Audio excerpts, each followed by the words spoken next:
अरे जरा देख तो सही दरवाजे पे कौन आ गया। हाँ मामा जी, मैं देखता हूँ। अरे भरी दोपहरिया में कौन आ गया? अरे अम्मा जी आओ आओ। अम्मा जी आ गई। गर्मी है बाहर तो आ जाओ सुमित्रा। भैया, बड़ी गर्मी है बाहर। लाओ लाओ। अरे अरे अम्मा जी, बड़ी देर लगा दी आने में। अरे देखो अम्मा जी, बुरा मत मानना, ये अपना गांव ना है, ये शहर है। अगर कभी इधर उधर गुम गुम हो गई तो लेने के देने बढ़ जाएंगे।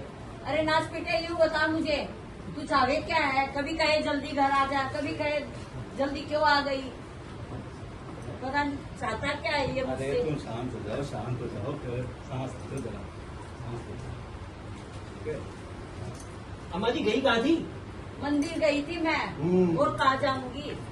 देख नहीं रहा, टोकरी लेके आई हूँ मंदिर से। इतनी देर बैठ गई आप तो। कीर्तन इतने जोर के चल रहे थे भैया, अच्छा, मेरा तो मन ही नहीं कर रहा था घर आने को। लो कर लो बात। जब मन नहीं कर रहा था तो बेकार में क्यों चली आई है? इससे अच्छा तो वहाँ बैठ करके भजन कर लेती, भोजन कर लेती, हमारे लिए भी ले आती है। तू चाहे क्या है मुझसे? मैं कुछ नहीं। ये क्या कर रहे हो भैया? नाड़ा मुझसे कह देते, रामू से डलवा लेते, आप क्यों डाल रहे हो? अरे अम्मा अम्मा, तुम तो 2-4 दिन में गांव चली जाओगी है, उसके बाद तो ये छोटे मोटे काम मामा जी को करने ही पड़ेंगे ना। तो मामा जी के बारे में कुछ सोचना चाहिए या नहीं हमें? साफ साफ कह, तू कहना क्या चाहता है भैया? अरे देखो, कोई तो ऐसा घर में होना चाहिए ना जो छोटे मोटे काम देख ले, मामा जी की देखभाल करे, बस। रामू है ना, जो सुबह आता है, दोपहरे आता है, शाम को आता है, सराय तो करके जाता है भैया। हाँ बिल्कुल। सराय तो काम कर जाता है, क्या चाहिए तेरे मामा को? ठीक है, देखिए अम्मा जी, रामू तो अपनी जगह है। मैं तो बस ये कह रहा था कि देखिए, मामी जी के जाने के बाद मामा भी अकेले जी हो गए हैं, छोटे मोटे काम खुद करने पड़ते हैं। कोई आता है, कोई जाता है, किसी से मिलना है, सारी बातें हैं। क्यों ना हम मामा जी की दूसरी शादी करवा दें? अरे नाच पीटे, तू पागल हो गया है क्या? कहीं भगवान चढ़ाया है क्या? अरे मैं तो यही कह रहा था मामा कर रहा है जी। ऐसे। शांत हो जाओ सुमित्रा, वो तो यूं ही मजाक कर रहा है। क्या शांति हो जाऊं भैया? क्या बोल रहा है ये? सुनो, अरे मजाक कर रहा है वो। ऐसे मजाक मुझे कतई पसंद नहीं है भैया। अच्छा कोई बात नहीं, तुम एक काम करो, ये सब छोड़ो, तुम खाना खाओ। हाँ हाँ अम्मा मैं जी, खाना नहीं खाऊंगी। अम्मा जी मेरी बात सुनो, मेरी बात सुनो। मुझसे भूल हो गई, मैं माफी मांगता हूँ। सब बातों को छोड़ो। रामू ने तुम्हारे लिए एकदम गरम गरम मसाले वाले राजमा चावल बनाए हैं। चलो ना, खाना खा लो ना।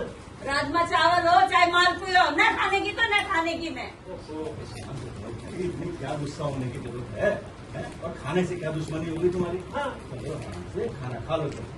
मैं नहीं खाऊंगी भैया खाना, न खाऊंगी न खाऊंगी न खाऊंगी। अरे तो खाना क्यों नहीं खाओगी, ये तो बताओ। मैं नहीं खा सकती खाना। अरे क्यों पर नहीं खा क्यों सकती? नहीं खा सकती? आज मेरा एकादशी का व्रत है भैया।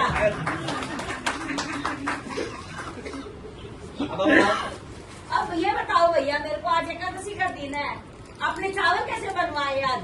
अम्मा जी, अरे तूने बताया नहीं रामू को?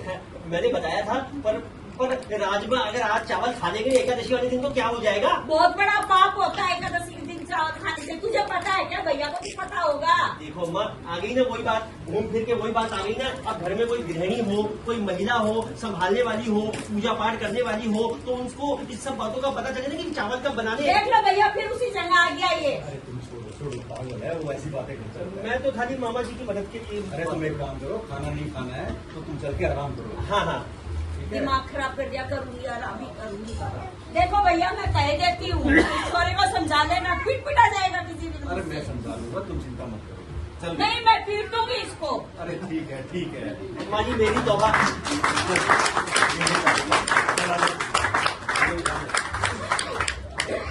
ये तो मामा जी की क्या, मेरी भी शादी नहीं करवाएगी।